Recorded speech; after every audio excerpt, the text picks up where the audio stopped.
Tak. Ty táta to vymyslel. Nechytrý. Ty máš chytrý obaniel. Potřebujeme židli do kostýmely, jednu prostě Fakt jo, zelenou ti ho mi nikdo doneste. nenutil.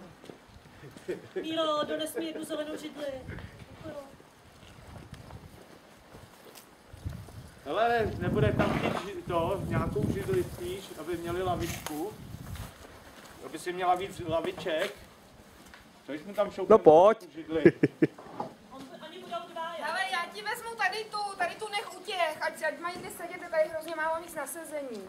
Ne, tuhle do toho. Ta se jim bude blbě nosit, ale těžká. Pohodička jazz, ano. No tak jo, já ji tam držím. Ale tady je jedna. Pak ještě jednu židli splaším pro něho, když tady mají vědět, aby tam měli lavičku. Když budeš mít míň lidí. Bude to chtít hadr, tady asi někde je díra. Jsou na baru.